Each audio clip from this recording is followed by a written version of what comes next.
জিল্লু নামের ইতিহাস অনেক পুরনো এবং বহুমাত্রিক। বাংলাদেশের রাজনৈতিক ইতিহাসে সবচেয়ে পরিচিত নাম নিঃসন্দেহে জিল্লুর রহমান। 1929 সালে জন্ম নেওয়া এই রাজনীতিবিদ ভাষা আন্দোলন থেকে শুরু করে স্বাধীনতা পরবর্তী আওয়ামী লীগের সংগঠনে গুরুত্বপূর্ণ ভূমিকা রাখেন। তিনি শেখ মুজিবুর রহমান এর ঘনিষ্ঠ সহচর ছিলেন এবং পরবর্তীতে বাংলাদেশ আওয়ামী লীগ এর সাধারণ সম্পাদক হন। জীবনের শেষ অধ্যায়ে তিনি বাংলাদেশের রাষ্ট্রপতি হিসাবে দায়িত্ব পালন করেন। তার রাজনৈতিক জীবনে বড় কোনো দুর্নীতির অভিযোগ প্রমাণিত হয়নি, যা আজকের প্রেক্ষাপটে অনেকের কাছে তাকে সহজ সরল বা কম বিতর্কিত নেতা হিসাবে তুলে ধরে।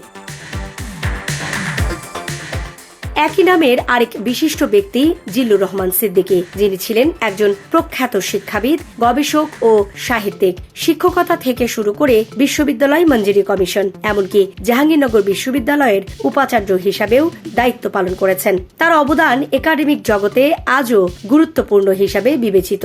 এছাড়া অর্থনীতি ও নীতি নির্ধারণী পরিসরে পরিচিত নাম হোসেন জিল্লুর রহমান। 2007-8 সালের তত্ত্বাবধায়ক সরকারের সময়ে তিনি বাণিজ্য উপদেষ্টা ছিলেন। তার দেওয়া বাংকার মেন্টালিটি শব্দবন্ধটি রাজনৈতিক ও সামাজিক বিশ্লেষণে বিশেষভাবে আলোচিত, যেখানে তিনি বোঝাতে চেয়েছেন জনগণকে পাশ কাটিয়ে শুধু প্রতিষ্ঠান নির্ভর সিদ্ধান্ত গ্রহণের প্রবণতা।